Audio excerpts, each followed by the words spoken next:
1226, honored with 4 Emmys, and proud to be on your side. Thank you for trusting us with your stories.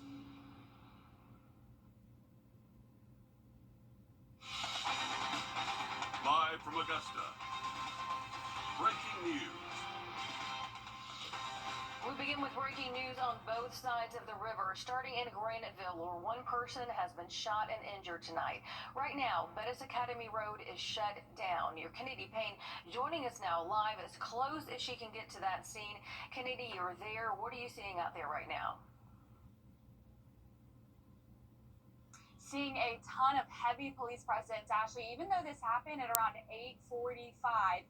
Of course, we're going on 11 o'clock now. We still have this entire road blocked off here at Bettis Academy Road, and then it starts at Weldon Way. So you're actually being detoured at the school. So if you're getting off on that interstate right there, you're not getting past this area. You are having to detour. So I'm going to step out of the way. I'm going to show you what we are looking at currently, which again is still a very heavy police presence. We actually just saw a police officer make his way up here. So they're not leaving anytime soon from what it looks like. I can't count as all the police officers, law enforcement that we have here at the moment because I can't see everyone.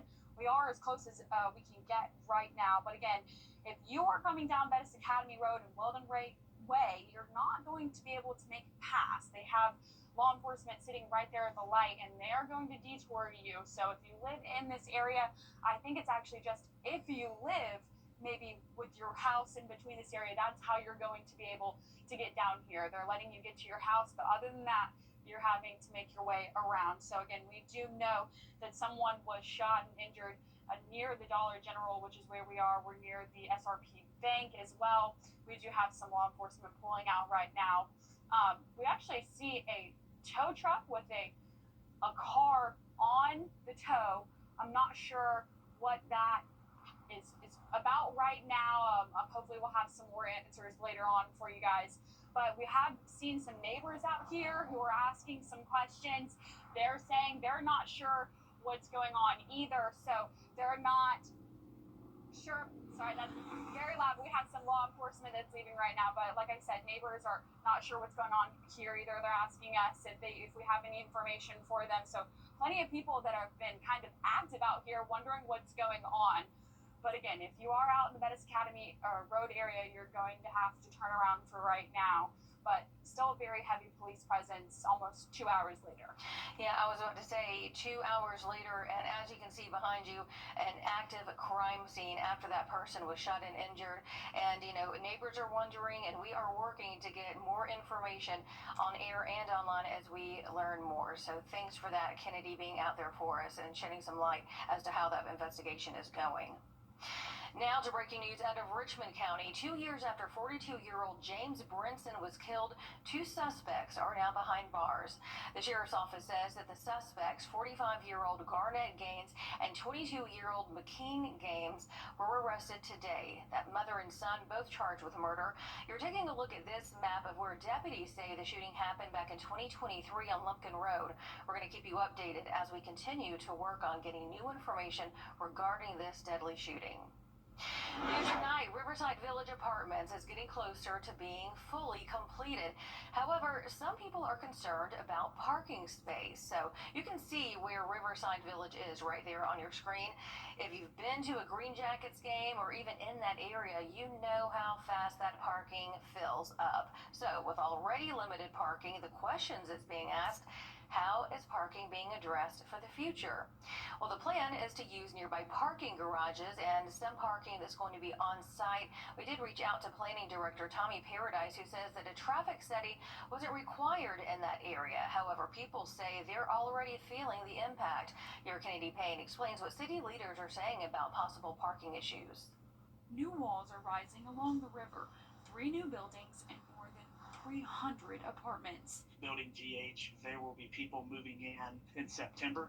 The next building that will turn is the one directly across the street from the baseball stadium. We're looking at end of November, December-ish move-ins. The last building probably January, February. And they say parking is part of the plan by using parking garages in some spots on the site. But for longtime neighbors, the growth feels more like pressure than progress. And of course, as all cities, they start to grow.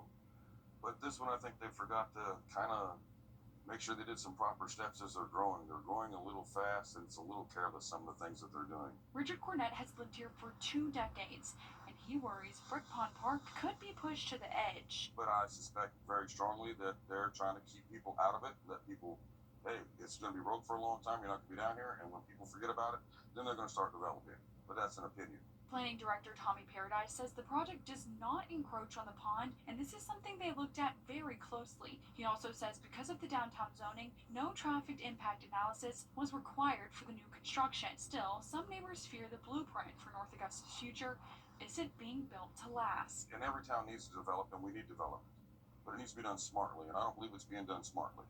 But as bricks, steel, and concrete are put in place, for some, it's what's being lost that stands out. You come down here now on a weekend just when there's a baseball game, and you can't even walk down here.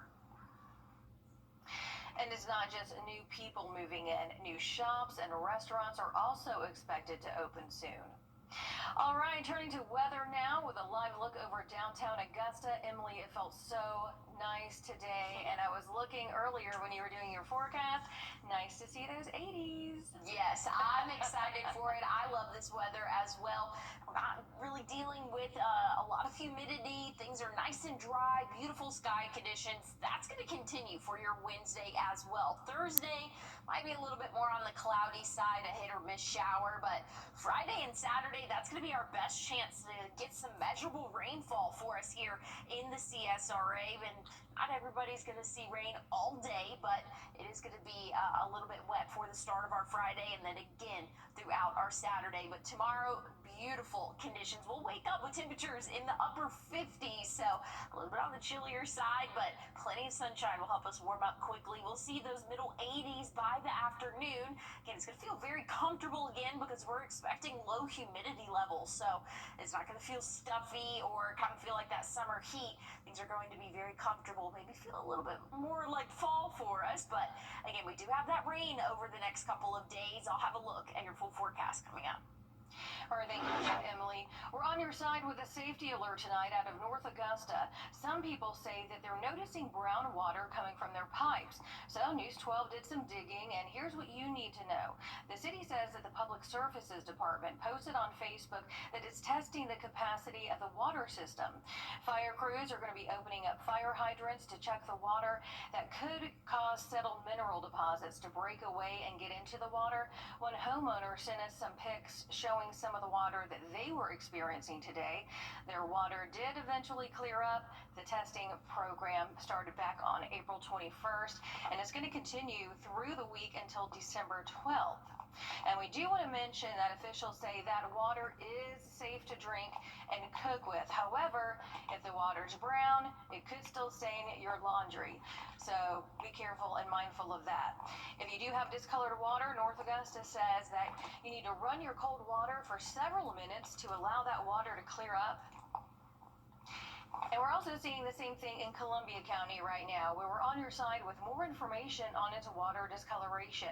There is now a water quality task force working to take care of the brown issues there, from manganese along with low pressure for some living in the county. Officials say that this happens every year. The county is putting foam bullets into the water pipes to help flush out that mineral. However, that's not happening until November. The task force says that it'll be available to address your concerns. Seriously, there's really nothing new here. This is just a matter of us trying to, again, instill consumer confidence, making sure that the homeowner feels that their water is safe, that there are no color issues. If we can fix a pressure issue, we certainly want to do that. But, you know, if somebody has discolored water, we want to go out and test that water. We want to flush those lines, get it as clear as possible, test it again, and then when we leave, we want to make sure that the customer's happy. All right, so if that is you, now is a good time to grab your phone, perhaps take a picture of the task force's email and phone number that's on your screen. That number, 706-863-6928. The website, waterquality@columbiacountygeorgia.gov. And the county does plan to hit highly impacted areas first. So if you have problems, you need to use those two ways to let the task force know. President Donald Trump's Well, if you don't already know, you do now. As you see behind the screen right here where I'm standing, Taylor Swift and Travis Kelce getting engaged today. Swift saying in part, your English teacher and your gym teacher are getting married. Fans of Kelce and Swift were extremely excited, even right here at our station. I think we had an employee go into the verge of tears. So we wanted to go outside and hear from our local Swifties about the internet breaking news. Well, a lot of us who grew up with her around the same time period, she's only like a couple months older than me. So she kind of went through each phase of heartbreak. You know, we kind of experienced it with her. So she shares so much of her life with us that it almost feels like your best friend got engaged. And our photographer even got a bracelet from a Swiftie. He brought it back. He said he had no idea what it was or the tradition behind it. Don't worry, we educated him. He knows now. We're going to be digging deeper into that engagement coming up later in the newscast. Emily, I tell you, they've got so many traditions that Taylor has just kind of like given to them. You know what I mean? It really is an intense family feel. Yes. Intense is a good word for it.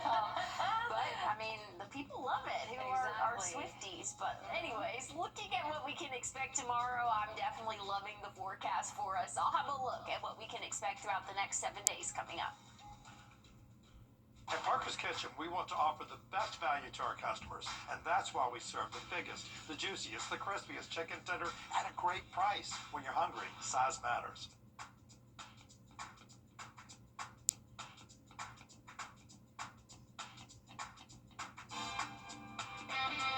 It's a great way to start your day with us. I'm Cliff Bennett. And I'm Mary Klingler on Morning Mix. Each day, we'll start you off by looking at the latest events. And talking to the great people that make the CSRA the place to be. Morning Mix, weekday mornings on News 12 and 26.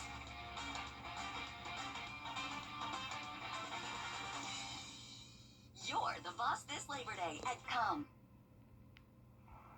Welcome back. It's National Dog Day, and you guys have sent us a lot of photos showing off your four-legged friend, and we have been running them throughout our newscast. Right now, you're looking at some of the News 12 dogs.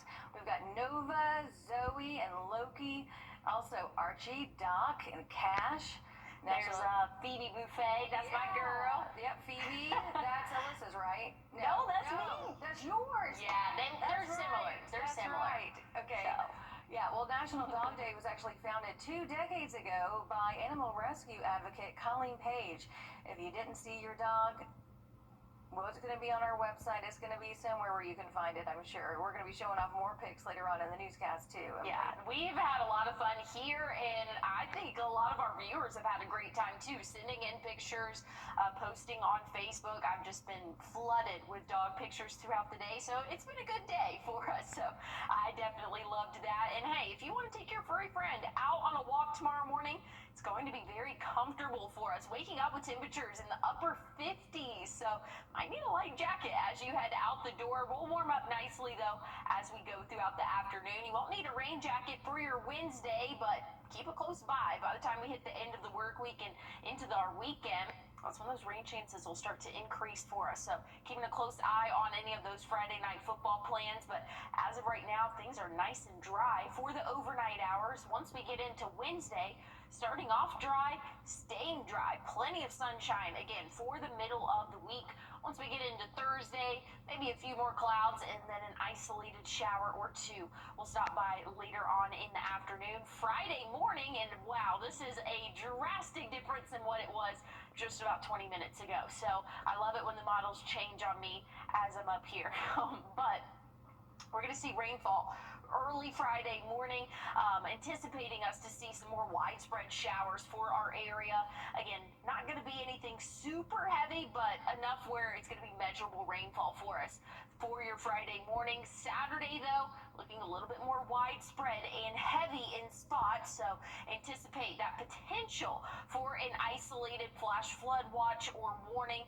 Again, that will come both Friday and Saturday. We're under marginal risk both of those days for a heavy downpour, and again, flooding could be a possibility there. Once we get throughout the next couple of days, though, rainfall totals only going to accumulate to 1/4 inch, 1/2 inch to maybe 1.5 inches in some spots. It looks like those heavier rainfall totals will be close closer to the coast, though. North of I-20 seems to have the smaller of those rainfall amounts. Looking at temperatures, though, over the next week, we're going to be below average. That's going to continue into our September. Definitely looking forward to that. And that's not saying, hey, it's going to be cold, but below average temperatures this time of year will definitely take it. We're going to be cruising into lower to middle 80s. Tomorrow's 85 is going to be the warmest that we'll see throughout the next 7 days. But again, have that rain gear with you. We're going to keep a close eye on those rain chances come Friday and Saturday for us. But things are looking very comfortable, even a little bit chilly, I would say, for those overnights with temperatures in the 60s. Yeah, I was looking at those 60s, 80s and 60s, perfecto. Well, a historic day for Taylor Swift and her fans. Coming up, we're learning more about the engagement to her favorite Kansas City Chief. And as we head to break, we're giving you a live look right now at Charlotte, as well as your winning lottery numbers. We'll be right back.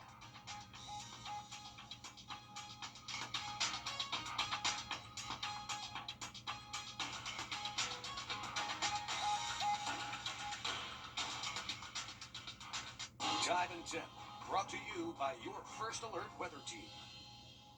For over 30 years. Welcome back. It is the love story that stunned the world. Taylor Swift and Travis Kelce announcing they're engaged. From photos of the ring right here behind me, their smiles as they look at each other. Emily Akita has those details for us. After 2 years of dating, Taylor Swift and Travis Kelce's widely followed fairy tale is entering its next chapter. Swifties can't calm down about it. My jaw dropped, stomach dropped, everything dropped. The power couple announcing their engagement in a joint post on social media today, alongside pictures of the Chief star on one knee and the eye-popping ring. The caption reading, "Your English teacher and your gym teacher are getting married," accompanied by Swift's song So High School, released during the Eras tour. Congratulating the happy couple. The earth-shaking announcement even interrupting the U.S. Open. Taylor Swift is engaged. And reaching the White House. Temporarily crashing Instagram for some, while venues have already started volunteering to host the highly anticipated I Do's. News of the engagement comes 13 days, Swift's favorite number, after she appeared on Travis Kelce and his brother Jason's podcast. It's called The Life of a Showgirl. That episode, where the marketing mastermind announced her next album, broke the record for most concurrent views for a podcast on YouTube, with 1.3 million people watching simultaneously. Swift swooning over the football star. This is sort of what I've been writing songs about wanting to happen to me since I was a teenager. On deck, Augusta National Golf Club tweaks its entry rules. Find out which tournaments stick golfers on the expanded entry list in April. What's with all the goats? Goat. Georgia's outstanding attorney team? After you've been injured in a car crash, call George C. Injury Lawyers and get the GOAT on your side. Hurt? Call all nines now. The journey to better health. Tomorrow, if you're trying to figure out what to wear, dress comfortably. It is going to be pretty similar to what we saw today. Beautiful sky conditions for your Wednesday, but rain returns. I'll have a final check on your 7-day coming up. Your What to Wear forecast is sponsored by Bojangles. Hey Green Jackets fans, when you're at the plate, there's nothing worse than striking out without ever swinging. You gotta make the most of your chances. And after a car accident, you can't just sit back, let life throw heaters at you, and do nothing. Call Austin Jackson, the official injury lawyers of the Augusta Green Jackets. We can't let you go without showing you more National Dog Day pics that we're highlighting. Here are our News 12 dogs. Your dogs, like Poppy, Periwinkle, and Lotus. We've also got Zelda, Link, Honey Bear, and Rosie. You got Daisy and Geo. There's Geo. He went for a walk today, so I'm sure he's really, really happy. He's really tired when I get home. Oh, if McKenna loved dogs, I would get her one, but she just could not care less right now. Baby girl. Yeah. Do you saw that picture of Geo and Phoebe when they first Oh, met? I should have sent that one in. That would have been cute. I would like to have seen that one. But look, everybody's smiling with their dogs So there. sweet. National Dog Day. This day has been a hit. I've just seen it all over social media. I made a post and a lot of people were commenting pictures of their dogs. Definitely love to see it. I think every day should be National Dog Day. Of course. Pup cups for everybody. Are you kidding me? Yes. Now, on a serious note, we do have a lot of shelters around the CSRA, so if you would like to foster a dog, babysit, anything for these beautiful, lovely pups, you can do it every day, not just on National Dog Day. That's definitely some good news to share there. Hey, if you want to take your furry friend out on a walk tomorrow, things are looking good. 85, plenty of sunshine, but have that rain gear with you. We're probably going to need it by the end of the week. That is going to do it for us. Nick and Tim will be here bright and early at 4:30 to get your day started. Have a good evening. Hi, I'm Gunnar Stockton.